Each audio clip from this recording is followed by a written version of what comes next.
welcome. You're watching Beat Diabetes, managing pre-diabetes. Now, diabetes awareness and prevention is always a topic of discussion amongst us. But what about pre-diabetes? Well, a good understanding of pre-diabetes is essential for our overall health.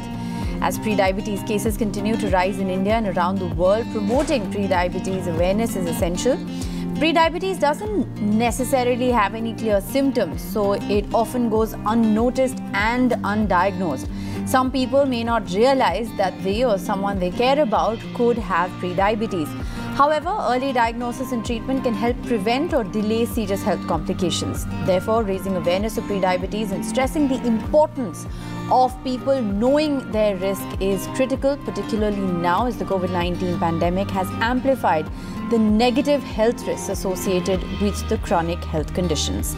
Now, getting detected with pre-diabetes provides one with a window to take corrective steps to reverse the condition.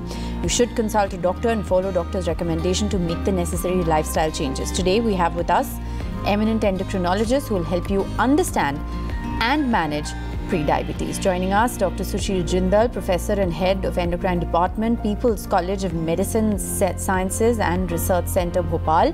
We have Dr. Sujoy Ghosh, Professor, Department of Endocrinology, IPGMENR and SSKM Hospital, Kolkata. Thank you, doctors, very much for being with us. Dr. Ghosh, if I can begin by asking you, what is pre-diabetes and how long can this condition last in a person?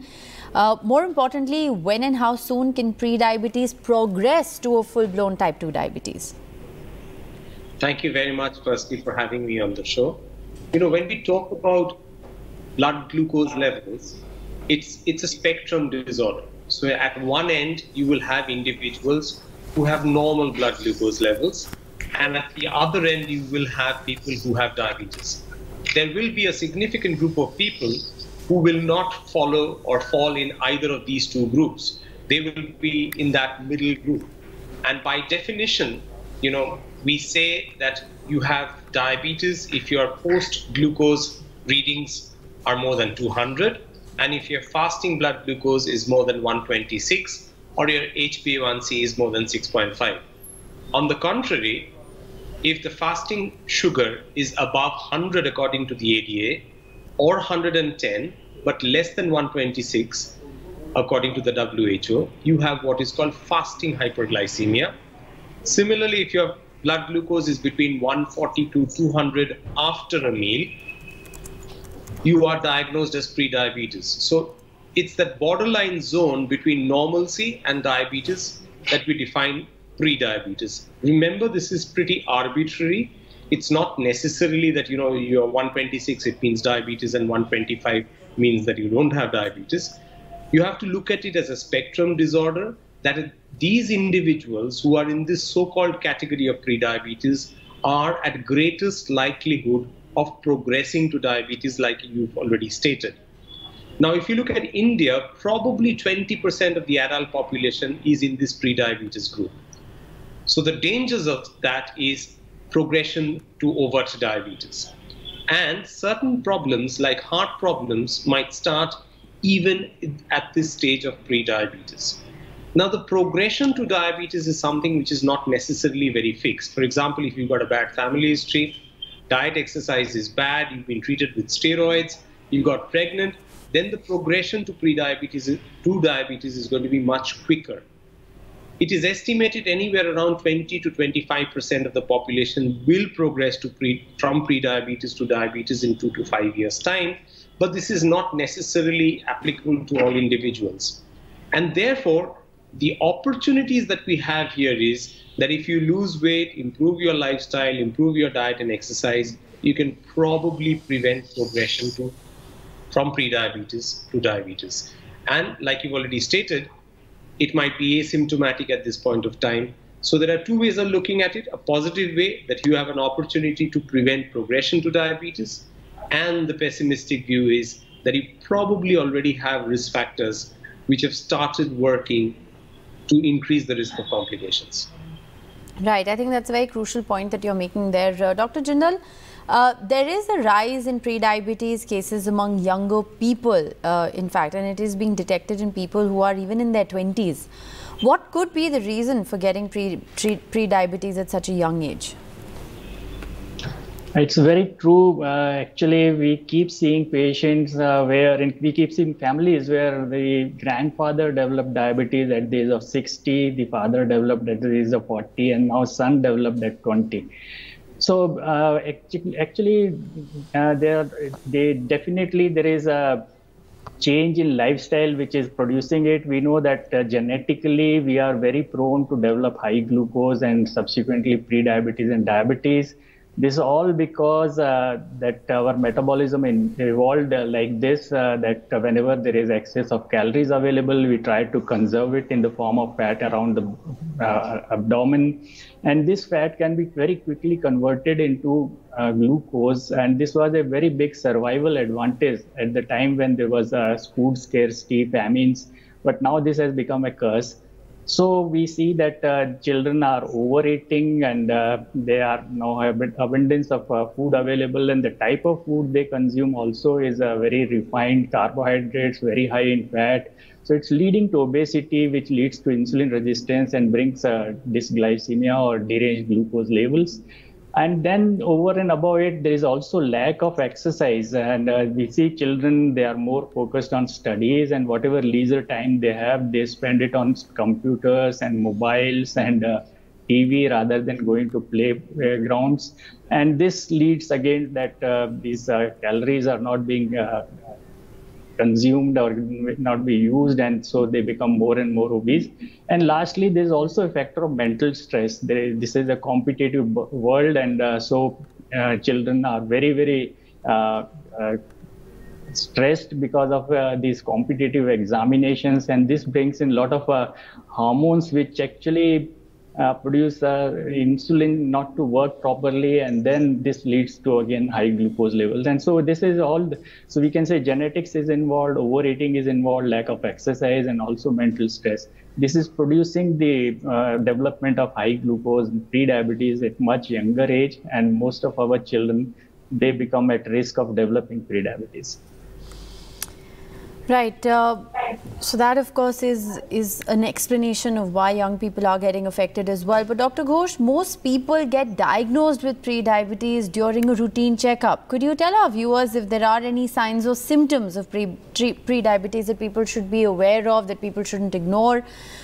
This may perhaps go a long way in helping in the early detection of pre-diabetes. Right. First of all, I think you raised a very important issue. You've stated that people with pre-diabetes often get diagnosed only when they do a routine checkup.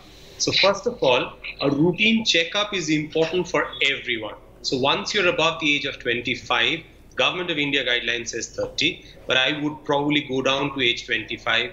We should have a blood test done at least once in every 5 years, and more frequently if you have certain risk indicators like family history, obesity, polycystic ovarian disease, intercurrent infection, pregnancy, diabetes, and stuff like that. That's number one. Number two, the point that you make is that it gets diagnosed during routine checkup tells you that most of individuals with pre-diabetes will not have symptoms. So that's also important. So even if you don't have any symptoms, do a routine test. Now, there could be certain indicators which probably tells the doctor or the patient that the possibility of pre-diabetes in such an individual is greater than the general population. For example, it could be if you're overweight, if you see that there's a darkening of the skin and the thickening of the skin around the nape of the neck, the armpits, and the groins, what we call acanthosis nigricans, as if you've not washed yourself very well. Not a very pleasant sight to look at, however mild it might be. That could be one of the things. You might notice small skin tags around the neck and elsewhere in the body. These are all features that the hormone insulin is not working very well in your body. So these could be subtle indicators that there is insulin resistance and that you're more likely to have diabetes. Remember, if you've had some other tests as well, for example, you had a blood pressure check and found that the blood pressure is high, your liver function test shows that you probably have liver enzymes raised, possible underlying fatty liver, you've got high lipid profile or bad lipid profile, all of those could actually be indicators to tell you, there's something wrong and that you probably should have a test. And of course, like I said, family history, polycystic ovarian disease, irregular periods, hirsutism, all of those would be indicators that insulin is not working very well. And once you do the test, you might find that this is prediabetes, or it could be very well overt diabetes. All right, we are going to slip into a very short break. Our panel of expert doctors will be live with us on the other side. Stay tuned.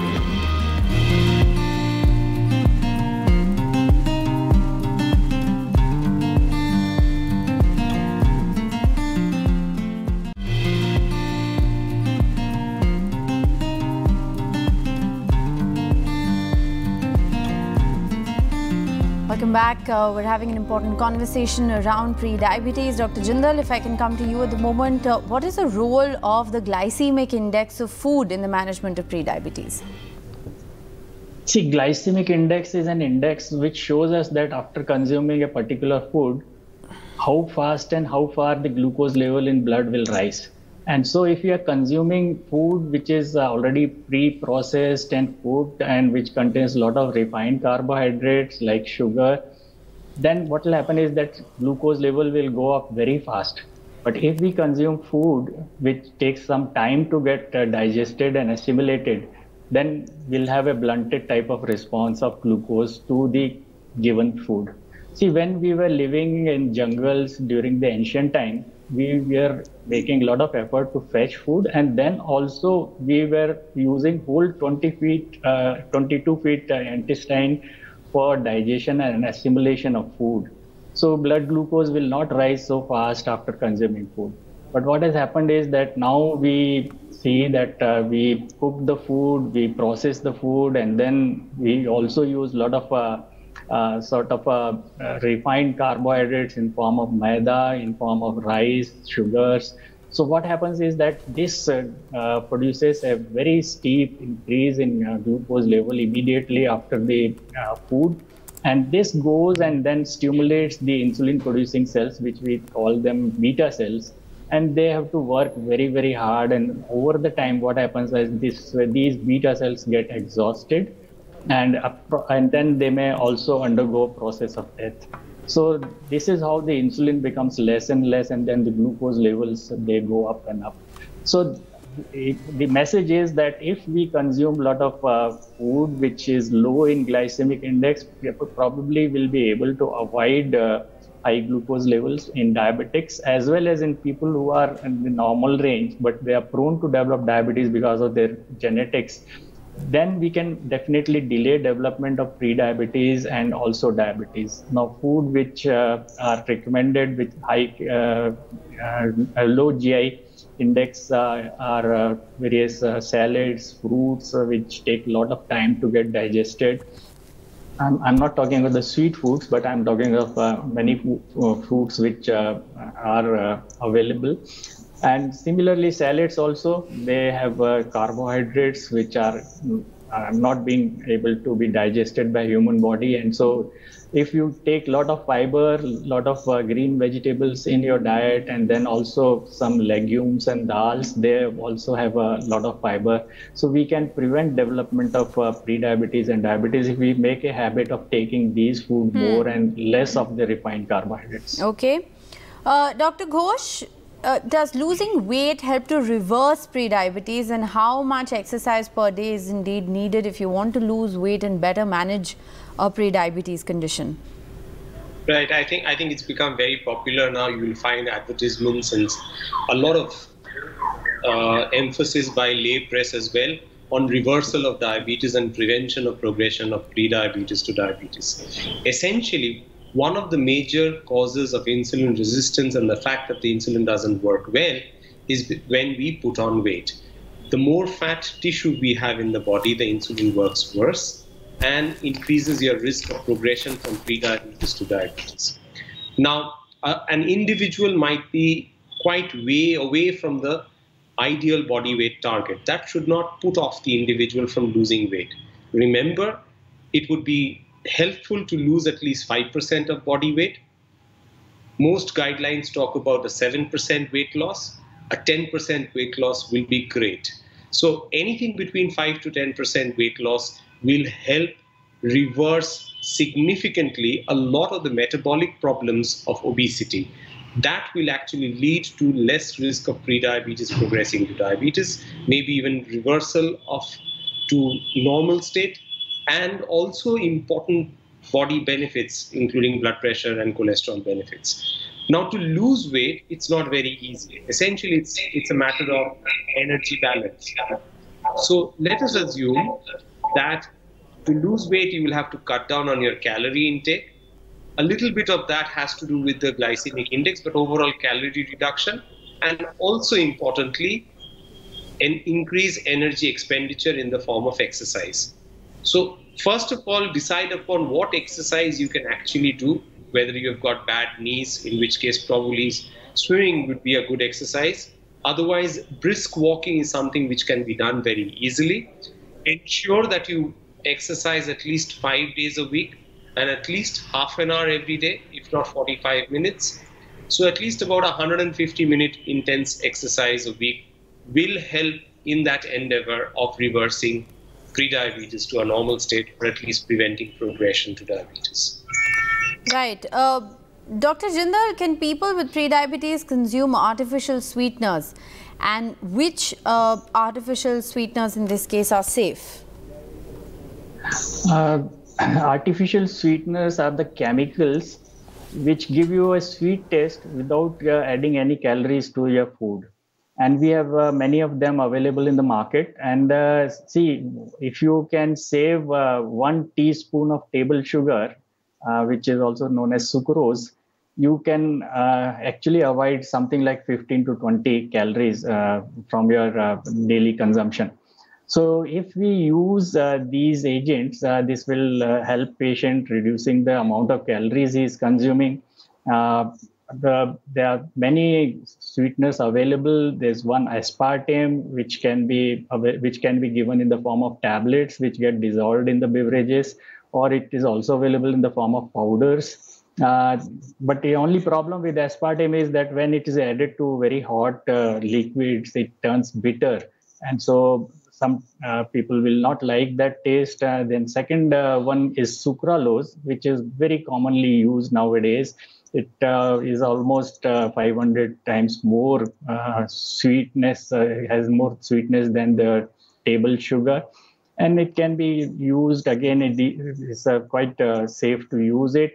And then third is stevia. This is an alkaloid which is derived from a plant. And this again is a very sweet thing. And it's again, many patients call it herbal sweetener.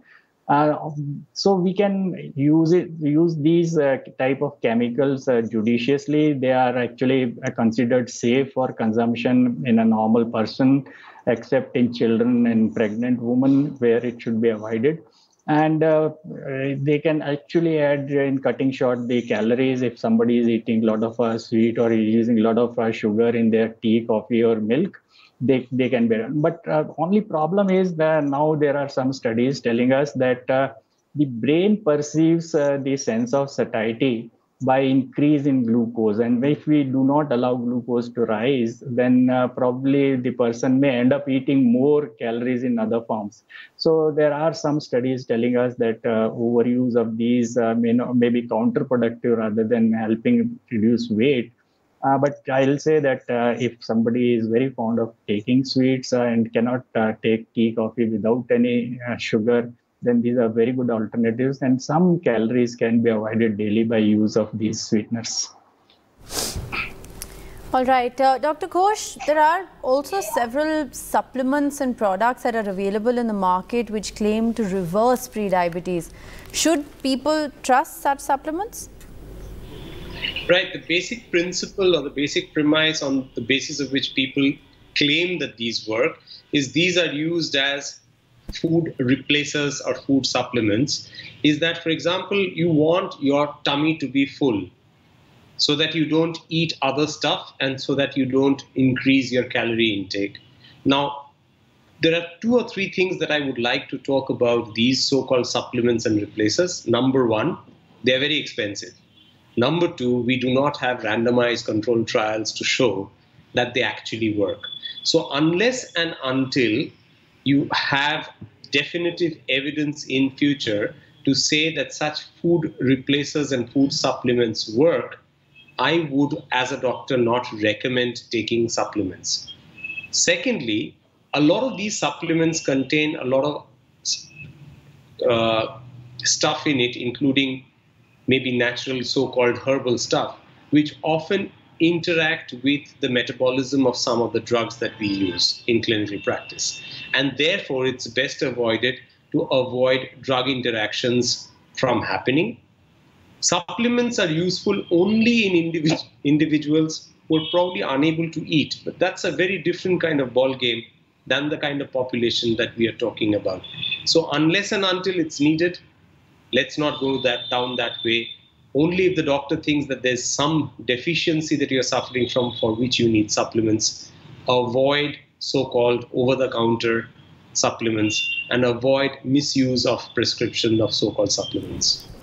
All right, I'm afraid that's all the time we have on the show. Thank you very much, doctors, for joining us.